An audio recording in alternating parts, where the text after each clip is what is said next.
ศูนย์กลางสหพันธ์กรรมบาลลาวได้จัดแถลงข่าวหนึ่งในโอกาสเฉลิมฉลองวันกรรมกรสากลครบรอบ139 ปี 1 พฤษภาคม 1886 หา 1 พฤษภาคม 2025วันที่24 เมษายน 2025 ทานพรสารวิไลเมงรองประธานคณะบริหารงานศูนย์กลางสหพันธ์กรรมบาลลาวได้แถลงข่าวต่อสื่อมวลชนว่าเนื่องในโอกาสวันกรรมกรสากลที่ 1 พฤษภาคมที่จะได้หมุนเวียนมาบรรจบครบรอบในแต่ละปีศูนย์กลางสหพันธ์กรรมบาลลาวก็คือสหพันธ์กรรมบาลแต่ละคันจะได้จัดตั้งการเฉลิมฉลองเพื่อระลึกถึงมูลเสื้อประวัติความเป็นมาการกำเนิดและเติบใหญ่ขยายตัวความสามัคคีของชาวกรรมกรภาคพื้นและสากลเพื่อแนะใส่ปกป้องสิทธิและผลประโยชน์อันชอบธรรมของกรรมกรและผู้ออกแรงงานสำหรับปี 2025 นี้ศูนย์กลางสหพันธ์กรรมบาลลาวได้มีแจ้งการถึงสหพันธ์กรรมบาลกระทรวงองค์การนครหลวงและแขวงเพื่อจัดตั้งการเฉลิมฉลองวันกรรมกรสากลเฮ็ดให้วันดังกล่าวมีความหมายสำคัญเนื้อในลึกซึ้งและกว้างขวางโดยจัดมีกิจกรรมปาฐกถาหมุนเสื้อวันกรรมกรสากลครบรอบ139 ปีเพื่อเป็นการโฆษณาศึกษาอบรมให้แก่สมาชิกกรรมบาลกรรมกรและผู้ออกแรงงานให้รับรู้เข้าใจและระลึกถึงหมุนเสื้อการกำเนิดเติบใหญ่ของชนชั้นกรรมกรสากลและชนชั้นกรรมกรลาวในระยะผ่านมาก็คือปัจจุบันตามเงื่อนไขและความเหมาะสมของแต่ละบอน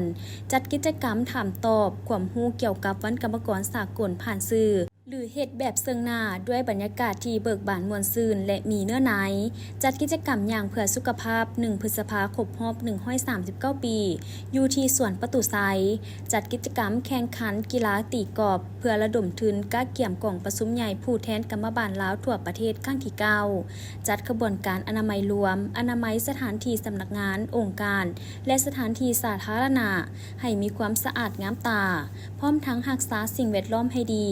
สำหรับสหพันธ์กรรมบาลกระทรวงองค์การนครหลวงแขวงสหพันธ์กรรมบาลเมืองนครกรรมบาลภาคฐานและหัวหน่วยแรงงานให้จัดตั้งการออกแรงงานอนามัยตามสำนักงานองค์การสถานที่เฮ็ดเวียกและสถานที่ต่างๆตามเงื่อนไขความเหมาะสมตัวจริงลงโฆษณาเคลื่อนที่อยู่ตามหัวหน่วยแรงงานเพื่อสร้างความรับรู้ให้แก่กรรมกรมีกิจกรรมถามตอบต่างๆพร้อมทางโฆษณาผ่านสื่อของกรรมบาลและสื่อต่างๆให้มีบรรยากาศฟุดฟื้นกว้างขวางสำหรับกิจกรรมต่างๆที่ศูนย์กลางสหพันธ์กรรมบาลจัดขึ้นนี้ก็ขอเชิญชวนบรรดาทานบรรดาสหายสมาชิกกรรมบาลกรรมกรและผู้ออกแรงงานลาวบรรดาเผ่าตลอดถึงมวลชนทั้งหลายจงร่วมแรงร่วมใจกันเข้าร่วมให้มีบรรยากาศที่ฟุดฟื้นฉะนั้นโอกาสนี้ในน้ำต่างหน้าคณะประธานศูนย์กลางสหพันธ์กรรมบาลลาวขอเรียกร้องมายังบรรดาคณะนำและสมาชิกกรรมบาลสหพันธ์กรรมบาลกระทรวงองค์การนครแขวงเมืองนครและภาคทานพร้อมด้วยสมาชิกกรรมบาลกรรมกรและผู้ออกแรงงานทุกทาน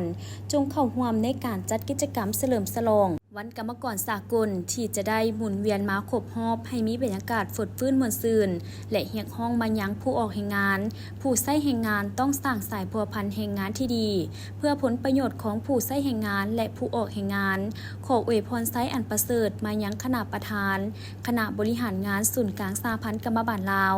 คณะนำสหพันธ์กรรมบาลแต่ละคันสมาชิกกรรมบาลกรรมกรและผู้ออกแรงงานจงมีสุขภาพแข็งแรงตั้งหน้าปฏิบัติหน้าที่การเมืองที่ได้รับมอบหมายและมีผลสำเร็จทุกประการ